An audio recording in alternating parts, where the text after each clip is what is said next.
High place or highland. High places, Romanized Bamot, Bamot, singular Bama, or high places are similar hilltop installations with instruments of religion.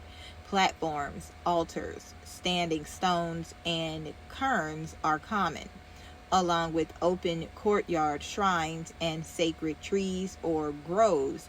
They were some of the most often seen public places of piety in the ancient Near East.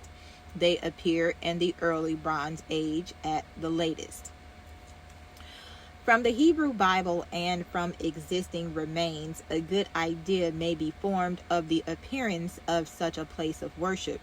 It was often on the hill above the town, as Ramah of 1 Samuel chapter 9 verses 12 to 14. There was a stele or matzevah, the seat of the deity, and a Asherah pole named after the goddess Asherah, which marked the place as sacred and was itself an object of worship.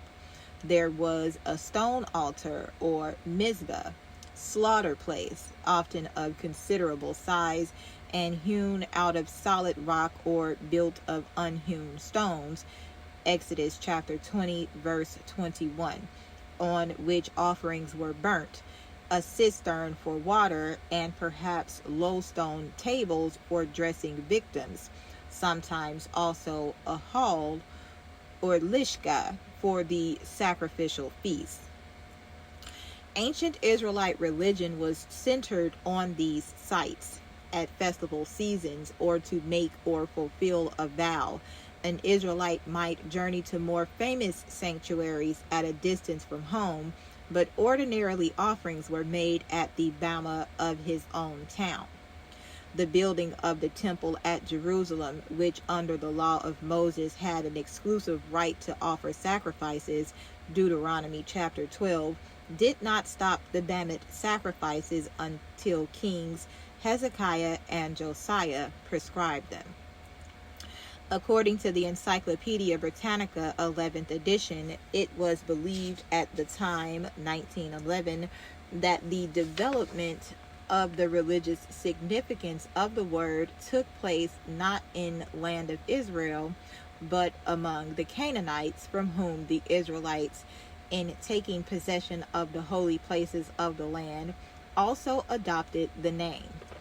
The Hebrew Bible claims that the Canaanites and Israelites were entirely distinct peoples, that their ancestor Abraham hailed from Ur rather than from Canaan, and that the Israelites migrated to the land inhabited by native Canaanites and conquered it by force. The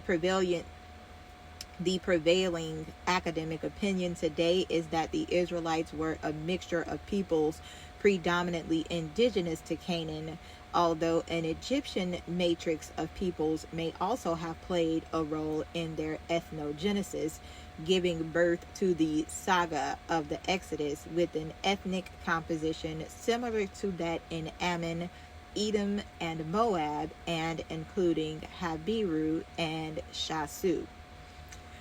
The culture of ancient Israelite sites was extremely similar to that of other Canaanite sites, with the most significant difference being the worship of Yahweh. So, in spite of late biblical references to Ur, it is probable that the Israelite Federation evolved in situ in Canaan rather than by conquest of a foreign nation and inherited the cultural concept of high places with El. Early Israelites used them for worship of Yahweh with El. This can be seen in the frequent biblical references to Yahweh with terms such as El, El Shaddai, Elohim, and Elyon instead of Yahweh, which was considered too holy to speak aloud. These El-based terms are likely derived from the original personal name of El and from ancient Canaanite titles meaning Son of God or God Most High. Consequently, high places can be seen as an indigenous development of both the Israelites and the Canaanites, but by the time of the composition of the Hebrew Bible's oldest text, high places were considered avod zarah, foreign worship associated with the Canaanite pantheon. The prophets of the 8th century BCE assailed the popular religion as corrupt and licentious, and as fostering the monstrous delusion that immoral men can buy the favor of God by worship, but they make no distinction in this respect between the high places of Israel and the temple in Jerusalem. Amos 5 verse 21, Hosea chapter 4 1 through 19. Hosea stigmatizes the whole cultus as pure heathenism, Canaanite Baal worship adopted by apostate Israel. The fundamental law in Deuteronomy chapter 12 verses 1 to 32 prohibits sacrifice at every place except the temple in Jerusalem. In accordance with this law, Josiah in 621 BCE destroyed and desecrated the altars Bemoth, B-M-O-T-H, throughout his kingdom where Yahweh had been worshipped since times before.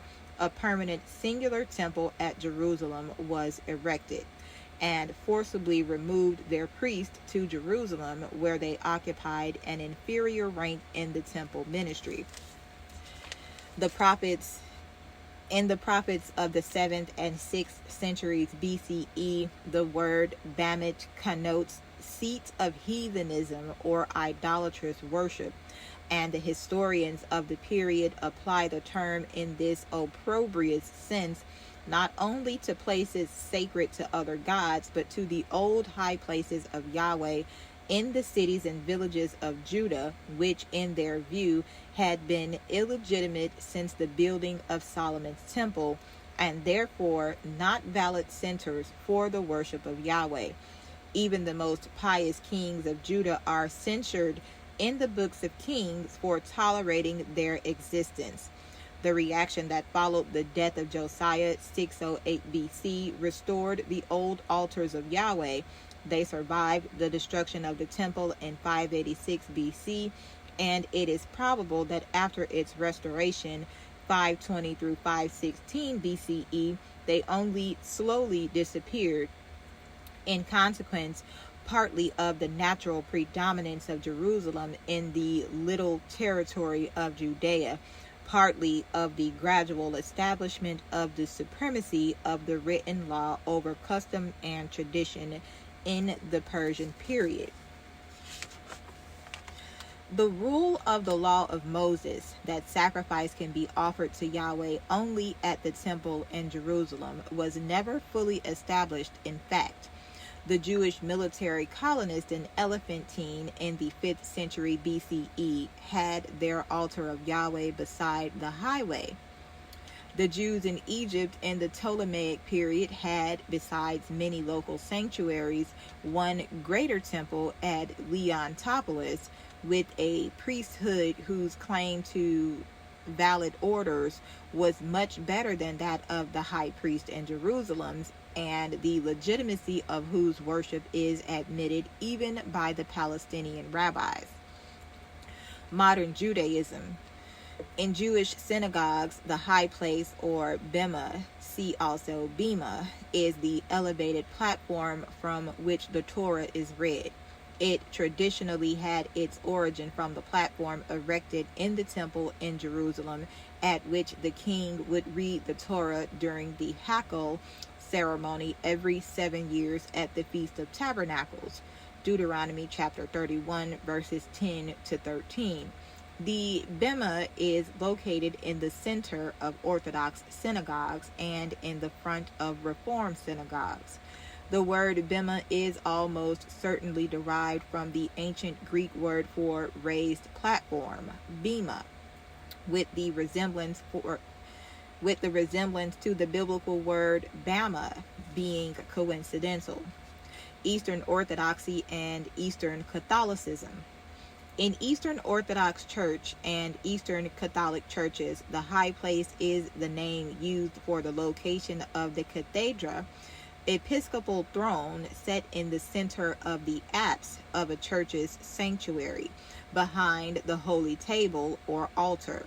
In larger churches, there may be a literal elevation, but there is often not room for this in smaller churches. The cathedra is surrounded on both sides by the synthronos, a set of other seats or benches for the use of the priest.